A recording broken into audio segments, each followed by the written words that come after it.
Selamat datang kembali di Ruang Dosen. Pada kesempatan ini kita akan mengupas tuntas salah satu gangguan keseimbangan asam basa yang paling fundamental dalam praktik klinis, yaitu asidosis metabolik. Kita akan menjelajahinya secara sistematis, mulai dari patofisiologinya hingga ke prinsip tata laksananya. Oke, ini adalah agenda pembahasan kita. Kita mulai dari definisi dasarnya, lalu kita masuk ke alat diagnosis utama, yaitu anion gap. Setelah itu, kita akan lihat bagaimana tubuh kita berupaya melakukan kompensasi, apa saja dampak sistemiknya, dan tentu saja kita akhiri dengan prinsip-prinsip tata laksana yang paling penting. Baik, mari kita langsung masuk ke pilar pertama, memahami apa itu sebenarnya asidosis metabolik. Ini adalah gangguan yang sangat fundamental dari keseimbangan asam basa tubuh kita. Jadi, secara definisi, asidosis metabolik adalah sebuah kondisi klinis yang masalah utamanya adalah penurunan konsentrasi bikarbonat atau HCO3- di dalam plasma. Nah, karena bikarbonat ini adalah basa utama kita, penurunannya akan langsung menyebabkan pH darah arteri kita jadi asam, yaitu turun di bawah ambang normal 7,35. Poin kuncinya di sini adalah, ini berbeda ya dengan asidosis respiratorik. Kalau respiratorik, masalahnya adalah penumpukan karbon dioksida. Tapi di sini, di asidosis metabolik, masalahnya adalah penumpukan asam non-volatil atau justru kehilangan bikarbonat itu sendiri. Oke, begitu kita mengidentifikasi adanya asidosis metabolik, langkah berikutnya yang paling krusial adalah mencari tahu apa penyebabnya. Nah, disinilah peran anion gap menjadi sangat vital. Ini adalah alat diagnostik utama kita. Pertanyaannya sekarang, ada banyak sekali kemungkinan penyebab.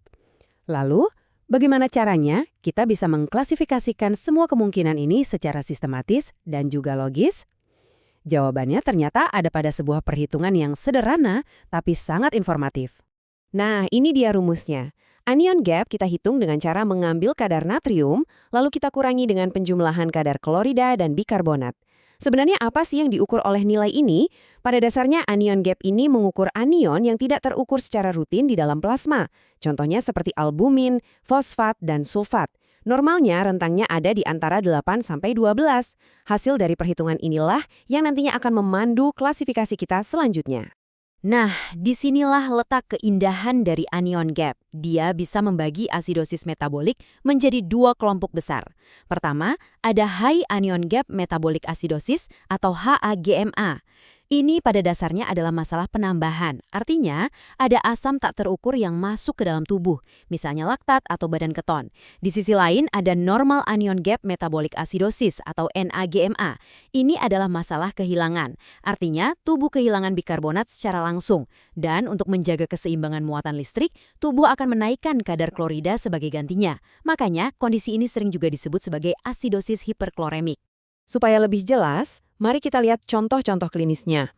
Untuk HGMA atau yang masalah penambahan tadi, contoh klasiknya adalah ketoasidosis diabetik, asidosis laktat akibat syok atau hipoksia jaringan, gagal ginjal kronis yang menyebabkan uremia, sampai keracunan zat-zat seperti metanol. Sementara itu, untuk NAGMA atau yang masalah kehilangan, penyebab paling umumnya adalah kehilangan bikarbonat lewat saluran cerna, misalnya pada diare yang berat, atau karena ginjal gagal menyerap kembali bikarbonat, seperti pada kondisi renal tubulura acidosis atau RTA. Tentu saja, tubuh kita tidak akan tinggal diam ketika pH darahnya menjadi asam. Sistem fisiologis kita yang canggih akan segera meluncurkan serangkaian respons darurat untuk mencoba mengembalikan pH ke level normal. Mari kita lihat bagaimana tubuh kita berjuang. Mekanisme pertahanan ini bekerja dalam 3 lini dengan kecepatan yang berbeda. Lini pertahanan pertama adalah sistem dapar atau buffer kimiawi. Ini bekerja super cepat, dalam hitungan detik. Kemudian dalam hitungan menit hingga jam, paru-paru akan mengambil alih dengan cara meningkatkan laju pernapasan untuk membuang CO2. Dan terakhir, yang paling lambat tapi paling efektif adalah kompensasi ginjal yang butuh waktu berhari-hari untuk benar-benar mengoreksi kondisi ini. Salah satu manifestasi klinis yang paling dramatis dari kompensasi paru-paru ini adalah apa yang kita sebut pola nafas Kussmaul. Anda akan melihat pasien bernapas dengan sangat dalam dan cepat. Ini bukanlah karena sesak napas biasa, melainkan gambaran visual bagaimana tubuh secara mati-matian berusaha membuang sebanyak mungkin CO2 yang merupakan komponen asam untuk melawan kondisi asidosis metabolik yang berat.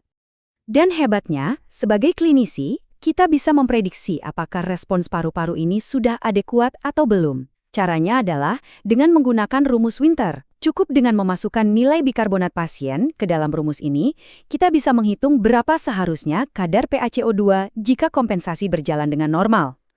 Kalau ternyata nilai PaCO2 pasien di luar rentang prediksi ini, itu artinya ada masalah lain. Kemungkinan besar ada gangguan asam basa campuran yang sedang terjadi. Sekarang, mari kita beralih untuk melihat dampak yang lebih luas. Kondisi pH darah yang rendah atau yang kita sebut sebagai asidemia, ini punya konsekuensi yang sangat serius dan menyebar ke berbagai sistem organ di seluruh tubuh kita. Dampaknya betul-betul sistemik.